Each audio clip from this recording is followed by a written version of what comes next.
All right, day 2 of the World Cup games have concluded. So with that being said, let's get right into it as we start off with the first game that took place Friday, Canada and Bosnia. This game ended in a 1-1 draw, and I have to be honest with you guys, I think it's a fair and fine result for both sides. I do think it's a better result for Bosnia than it is for Canada. Now, nothing against Bosnia, right? They got the game started in the 21st minute, a beautiful goal following a corner kick.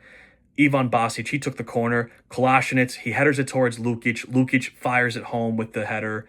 He made it 1-0 Bosnia. And by the way, with that goal for Lukic, something interesting for you guys, he was not called up for Bosnia's World Cup qualifiers. He only received his first call-up since 2021 for the 2 friendlies before the World Cup. And before today's game, he had just 3 appearances for the national team. This was only his 4th one, and he made it count today, to say the least. He got the game started. However, it never felt like Bosnia were in full control of the game. Yes, they did have a 1-0 lead, but number one, it's never over at 1-0, especially in the first half. Number two, I said it too, Bosnia needs to be more aggressive in the second half because Canada are going to make adjustments. Canada, I mean, it's been kind of even in the first half, but I would say that Canada have been the better team, and they've gotten their chances, but they just can't convert. So you just knew that eventually Canada were going to make them pay, and Bosnia needed another goal because 1-0 was clearly not enough, and that showed because, and to his credit, Jesse Marsch, the Canada manager, in the 76th minute, he makes an important change. Kyle Larin in the game, and 78th minute, the same guy that subbed into the game, he scores a beautiful goal that made it 1-1 for Canada. And even watching that game, it was one of those, yep, that was coming. You just knew that Bosnia were going to concede. It has been all Canada in the second half. And honestly, with the way that Canada are playing, Bosnia, it's just not going to hold up for them. Now, to Bosnia's credit, their defense was spectacular in this game. And I would say their defense is why they earned a point in this one. You know, shout out to Dedic, Gatic, Muharemovic, Kolasinac. I mean, they played amazing, all of them. Muharemovic had a big play at the end with a huge block on Larin's shot, who could have won the game, by the way. But for Bosnia, the defense, unbelievable. And I have a fun stat for you guys here. Per SofaScore on X, only 4 teams have reached more than 70 clearances in a single FIFA World Cup match since 1966. North Korea against Italy in 1966 with 73. Paraguay against France in 1998 with 72. Sweden against Argentina in 2002 with 80. And now this game, Bosnia against Canada with 71. Bosnia's defense was fantastic. Dedic did a great job. His defensive discipline under pressure saved them a point. Like I said, Kolasinac, Katic, I mean, those guys, they were also good. Muharemovic, as I've mentioned before. I know I said them again, but again, like, they were amazing. Their defense was, you could have not played a better defensive game than that one. Granted, like I said, their attack also, Canada didn't really do much. And they didn't take advantage of their opportunities. They had a couple of technical errors. And Jonathan David, who, by the way, I would argue he played them out of a win. He missed a few chances. There was one play where he gets the ball in the box and just a poor touch, the ball goes out of bounds. It goes away from him. He did them no favors. He hurt them more than helped Canada. And as for Bosnia, I would say the same in terms of the attack. Their attack did them no favors in this game. And I would even argue the midfield wasn't too great either for Bosnia. The defense held it down, so credit to them. Now, I don't like it for Canada because for a host nation to not start off on the right foot and to not get a win in front of your fans in that first game, and let's be honest, against a team that, to me, you'll be competing against in the group stage for Group B, you had to win that one. I think this result, in my opinion, I know that Switzerland did not play yet, but it doesn't matter. I think they just clinched first place in Group B tonight. I think it's going to come down to Canada-Bosnia, and it's going to come down to 2 things. Number one, and I think it's going to be this one, whoever can get a result against Switzerland, I think will finish second. And if that's not the case, number 2, who can score more and beef up their goal differential against Qatar? So that's another thing it'll come down to. So we'll see what happens. Like I said, it's not a bad result for Canada, but this definitely benefits Bosnia more. They have a chance. So we'll see what happens going forward as we move on now to the next game, USA and Paraguay.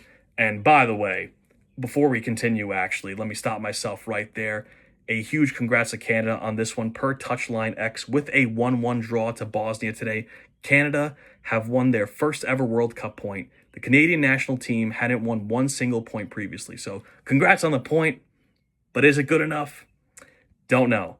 Anyways, USA defeat Paraguay 4-1 in the second game. Pure domination is how I would describe it. And I would even say the game was over in the first half.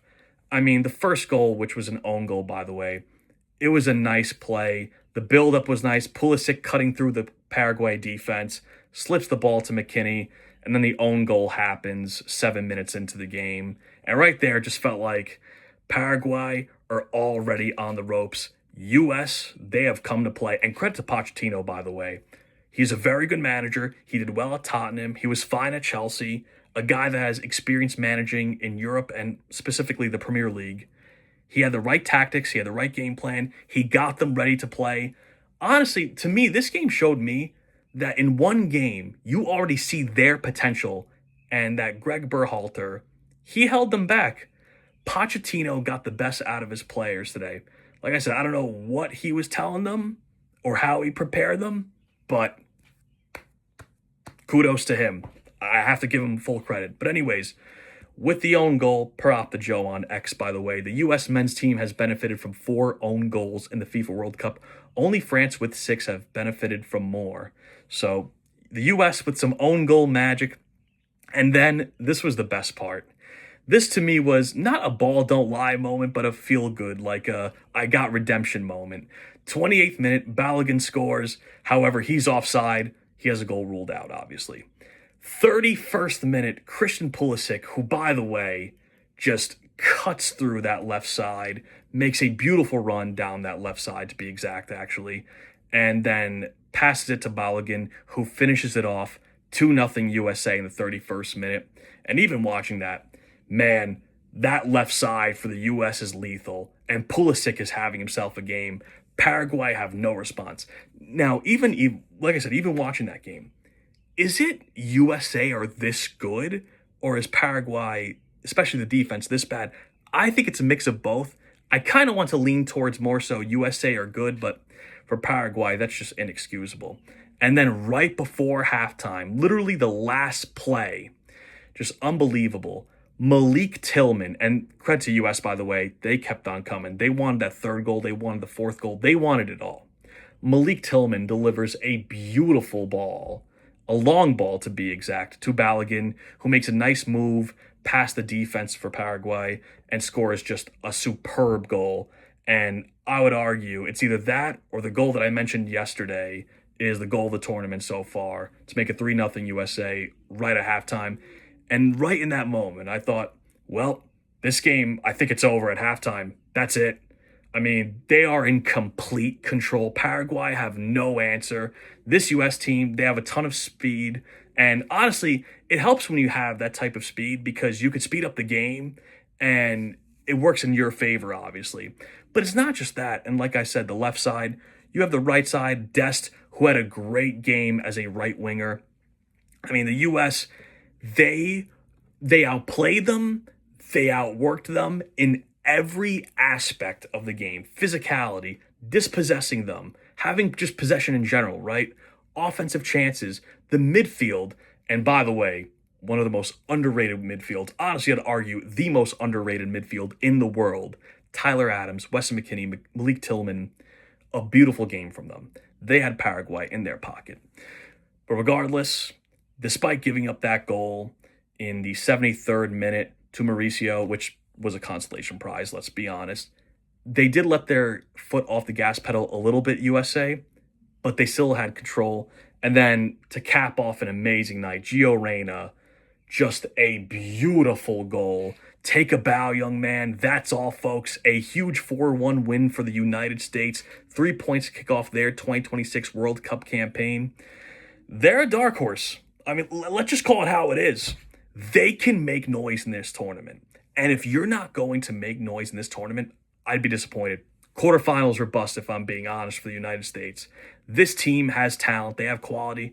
And listen, I have already mentioned that left side. I mentioned Dest as a right winger, the midfield. The thing with this team is, too, why, at least my concern was, what are they going to do at the number 9? What's their answer? Balogun is their answer. He scored 2 goals today. My MVP of the day, by the way. He had a good season at Monaco, 13 goals for them, especially playing in Ligue 1 to be exact. He's in form right now. He looks good.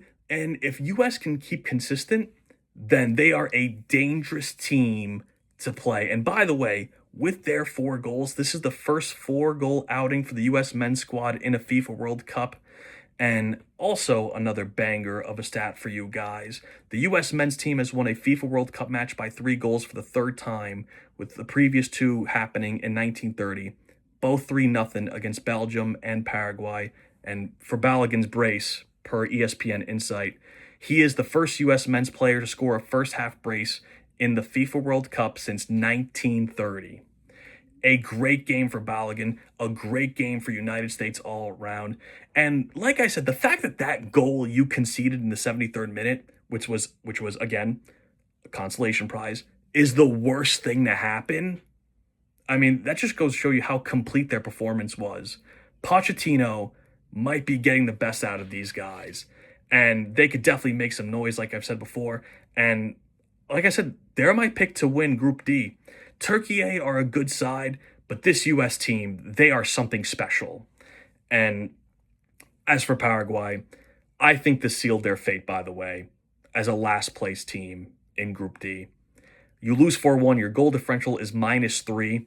I don't know, and you play Turkey as well soon. I don't know how you're going to do it. I mean, like, obviously you have to play Australia too, and that's your best chance at getting a win or just a result in general. I don't think they're beating Turkey. I think Paraguay are done. But for the U.S. team, beautiful. The men's team should applaud themselves. Coaching Pochettino, like I've said before, the players, fantastic all around. Beautiful. That is the best football I've seen them play in a long time. And if they keep this up, you better watch out. But regardless, that are my thoughts for the games that took place on Friday. Let me know what you guys think. Stay tuned for my Day 3 recap.